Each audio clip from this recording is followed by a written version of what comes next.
बिगड़ गया खेल, सपा में कुछ ठीक नहीं। अखिलेश की अगुवाई में पार्टी में घमासान तेज, पुराने नेता नाराज, बिखर रहा है संगठन। क्या 2027 से पहले डगमगा जाएगी सपा?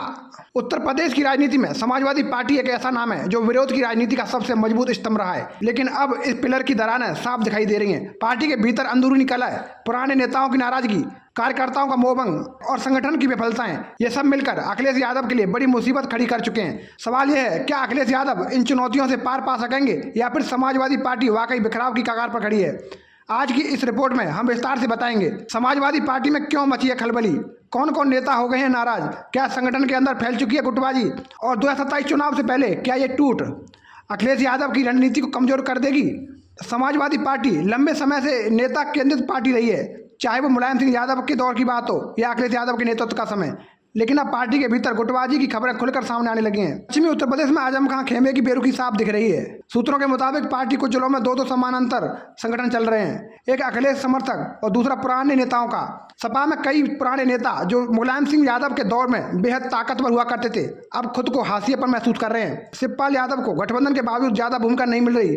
राम गोविंद चौधरी, बलराम यादव जैसे वरिष्ठ नेता भी लंबे समय से पार्टी मंच से गायब हैं। एमएलसी चुनाव में टिकट वितरण को लेकर भी कई वरिष्ठ नेताओं ने आपत्ति जताई थी। ये नाराजगी अब खुलकर सामने आने लगी है। कुछ नेताओं ने तो मीडिया में बयान देकर अखिलेश की कार्यशैली पर ही सवाल उठा दिए। अखिलेश यादव ने हाल के वर्षों में पार्टी को युवाओं की ओर मोड़ा है। इकरा हसन, प्रिया सरोज, तेजस्वी यादव जैसी युवा नेता आगे लाई गई हैं। छात्र संगठनों को मजबूत करने की कोशिश हो रही है, लेकिन समस्या यह है अनुभव रणनीति में इसकी पकड़ अभी कमजोर है। जमीनी स्तर पर युवा नेता अभी पुराने नेता वर्ग से कटे हुए हैं और कई बार ये अनुभवहीनता बड़े मौकों पर पार्टी को नुकसान पहुंचा देती है। इंडिया गठबंधन में सपा की स्थिति भी सहज नहीं है। कांग्रेस और सपा के बीच लोकसभा में सीट बंटवारे को लेकर खींचतान सबने देखी।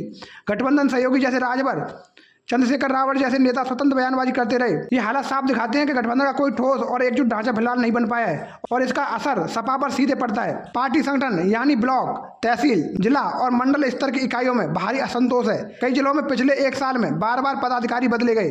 ज्यादातर नेता खुद को तोहफे के कैंडिडेट मानते हैं, जिन्हें कार्यकर्ताओं का समर्थन नहीं मिलता। बूथ स्तर पर कार्यकर्ता तंत्र बेहद कमजोर हो चुका है। बिना मजबूत जमीनी संगठन के कोई भी पार्टी चुनाव नहीं जीत सकती और यही सपा की सबसे बड़ी कमजोरी बन गई है। बीजेपी और कांग्रेस की तुलना में सपा का सोशल मीडिया और मीडिया मैनेजमेंट काफी कमजोर है।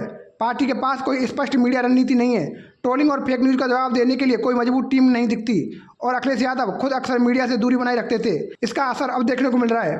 पार्टी की बात जनता तक नहीं पहुंच पाती और विरोधी नैरेटिव हावी हो जाता है। 2022 विधानसभा चुनाव और 2024 लोकसभा चुनाव में हार के बाद ये सपा के जमीनी कार्यकर्ताओं में मायूसी साफ दिख रही है। कई क्षेत्रों में कार्यकर्ता भाजपा या बसपा में शिफ्ट हो चुके हैं। जिन सीटों पर सपा मजबूत मानी जाती थी वहां भी अब कार्यकर्ता निष्क्रिय हैं। पार्टी में ऐसा मशीनी ढांचा नहीं है जो लगातार कार्यकर्ता को ऊर्जा दे। राजनीति में कार्यकर्ता ही असली ताकत होते हैं और अगर वही साइलेंट मोड में है तो समझिए खतरा बड़ा है। पार्टी में चल रही खींचतान के बीच अखिलेश यादव की चुप्पी भी कई बार विवादों को हवा देती है। जब आजम खां जेल में थे, पार्टी का आधिकारिक स्टैंड बहुत कमजोर था। टिकट बांटने में पारदर्शिता की कमी, टिकट वितरण में पारदर्शिता की कमी पर सवाल उठते हैं। कार्यकर्ताओं से संवाद की कमी, शिकायतें अक्सर सुनने को मिलती है। एक मजबूत नेता वही होता है जो संकट के समय सामने खड़ा है और फिलहाल अखिलेश इस मामले में कई बार चूकते दिखे हैं। ये कहना जल्दबाजी होगी कि सभा पूरी तरह बिखर रही है, लेकिन संकेत साफ हैं, पार्टी गहरे संकट में है।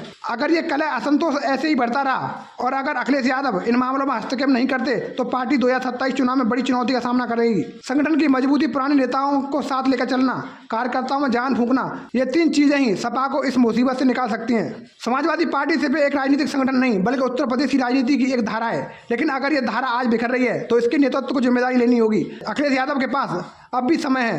पार्टी के भीतर संवाद बढ़ाएं, नाराज नेताओं को मना लें, जमीनी संगठन को फिर से मजबूत करें और सबसे जरूरी जनता के मुद्दों पर संघर्ष करें। अगर ऐसा नहीं हुआ तो आने वाला समय न सिर्फ सपा के लिए बल्कि अखिलेश यादव की सियासत बिखर जाएगी। क्या समाजवादी पार्टी इस आंतरिक कलह से उभर पाएगी? क्या अखिलेश यादव फिर से पार्टी को एकजुट कर पाएंगे? आपको क्या लगता है? वीडियो पसंद आए तो लाइक करें, शेयर करें और चैनल को सब्सक्राइब करना न भूलें। जय हिंद।